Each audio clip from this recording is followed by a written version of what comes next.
University rule of 3 here in this division.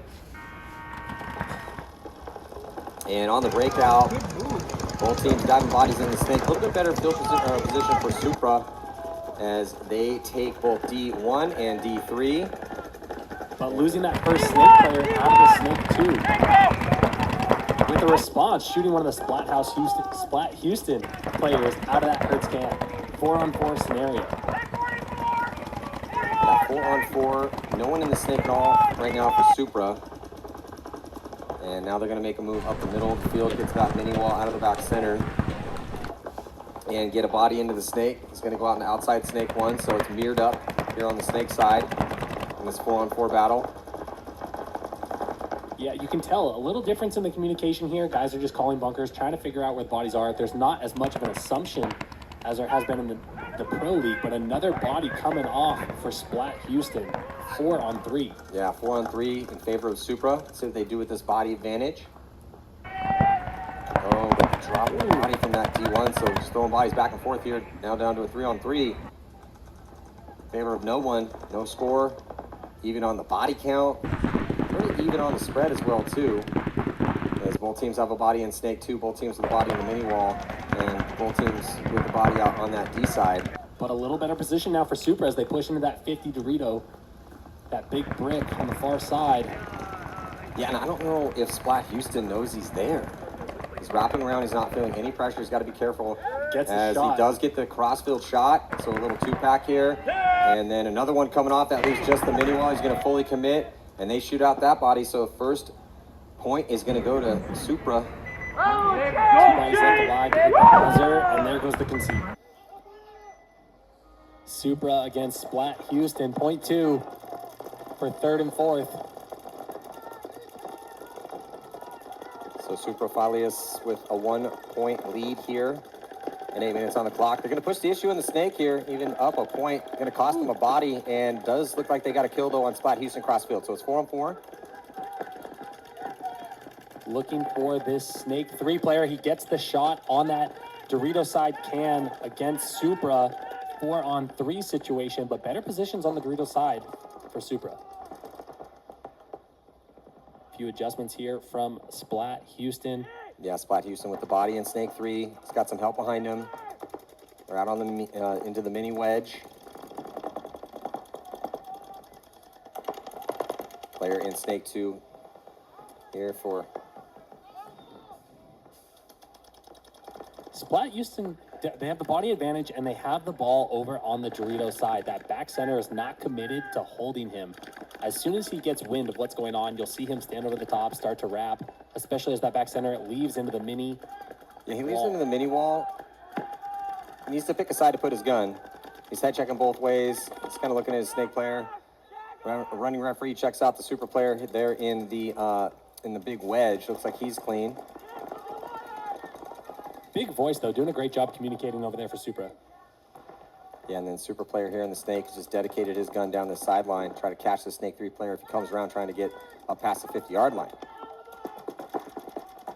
Looking for that next trade. They beat me to it. That Dorito side wedge shoots Splat Houston out of the snake, evening up the bodies and giving them better field position overall. Yeah, so now in a 3-on-3 situation, like I said, even up the bodies. Love the field position. He's at the 50-yard line here in the snake. And just needs to be careful here. Everyone's looking at him. Yeah, a little counterpunch. Except for the D-side attacker. D-side attacker is dedicated down the sideline. They're actually gunfighting back and forth, so that gunfight win could be a difference maker here. We'll see no commitment to picking on one individual player yet from either team. Kind of waiting to see who makes the next mistake, or if one of those Dorito players wants to take the ball, work into that 50 brick and get the next kill.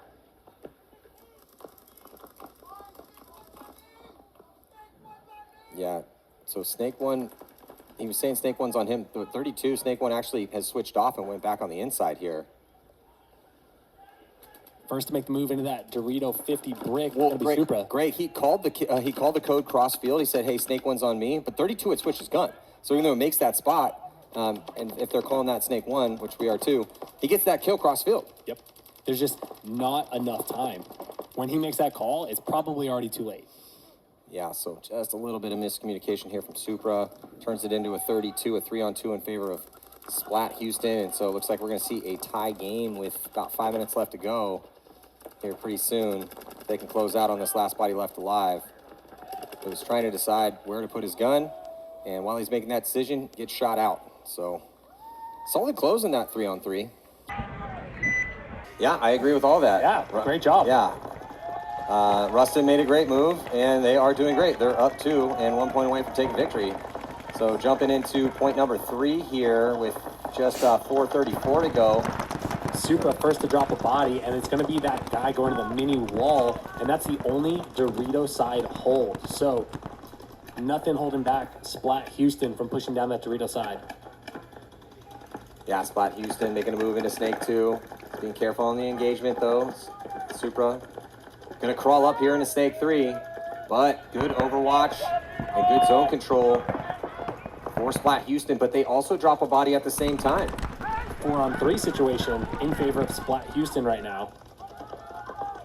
Supra filling back into the Snake, trying to make sure they don't give them any easy moves on this side. Yeah, and it's 4-on-3. This is the point right here, right? It's tied up. We're under 4 minutes to play. This field is running a little bit long, even with the divisionals. Yeah, and mostly from the gunfights, you just have to be careful. You can't throw your body away trying to win without a purpose behind it. I think the Dorito side back center, or I'm sorry, the back center for Supra needs to switch to lock off that Dorito side. Make sure they don't give anything to Splat Houston. He fills into that mini wall and takes it over. Great move. Yeah, great move. Mini wall's crucial. Put some pressure on that D side. Also a good launching point to get into the Snake.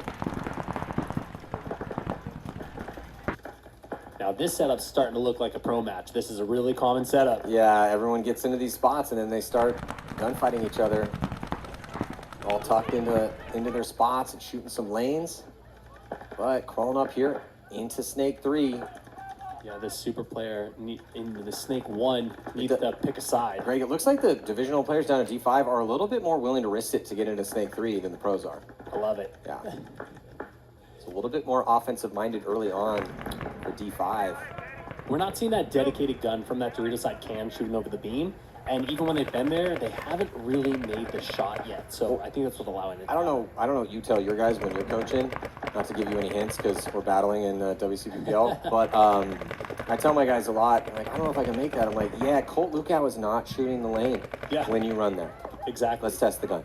Exactly. Yeah, my guys give a lot of other teams credit before it's earned. They say, well, they know I'm going to go there. Yeah, but they still have to stop it. Yeah, they're still going to make the shot. That's why I can't hide 4 bodies in the back center. So I think we had to have that conversation with your boys in the finals. Absolutely. Thanks for the help on that one. My pleasure. Still a 4-on-3 situation in favor of Splat Houston right now. Yeah, and get down to it on time here, Greg. Minute and 42. Ooh, goes by fast. Yeah, but better field position for Splat Houston here in this close match. They have a little bit more ground on the Snake. They got a body, number 22, up at the wedge. He's looking to that D side, trying to stop the attack from that side. Now they're going to get a body up at the wedge on the D side as well, too. And they have an extra body. Yeah. 4-on-3 still. Yeah, looking for that seam right now. Both Snake players kind of on an island over here. Have to win the heads-up battle if they want to make a move.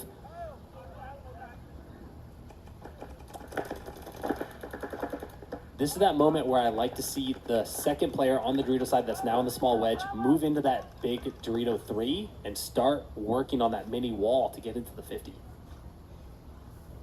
But Splat Houston going to make it in there by himself into the 50 brick on the Dorito side. Let's see if they can produce something. Well, and they're basically stacking up right here and trying to win this game with that extra body. They're putting those bodies out to 50. Counterpunch, though. Here, counterpunch from 2 players here from Supra. Comes down to a 2-on-1 situation. The 1 player left alive. He's at the mini wall. 30 seconds on the clock. Do they know he's there? This guy should definitely know he's there, but he's going to run right at him and he's going to get eaten up and then might have a trade. No, he's still alive. Does he have enough time? 21 seconds. He's got 21 seconds. He's going to head check the clock and then start a little bit of a light jog. I think he's got enough time. He's trying not to get too excited too fast, but it's going down.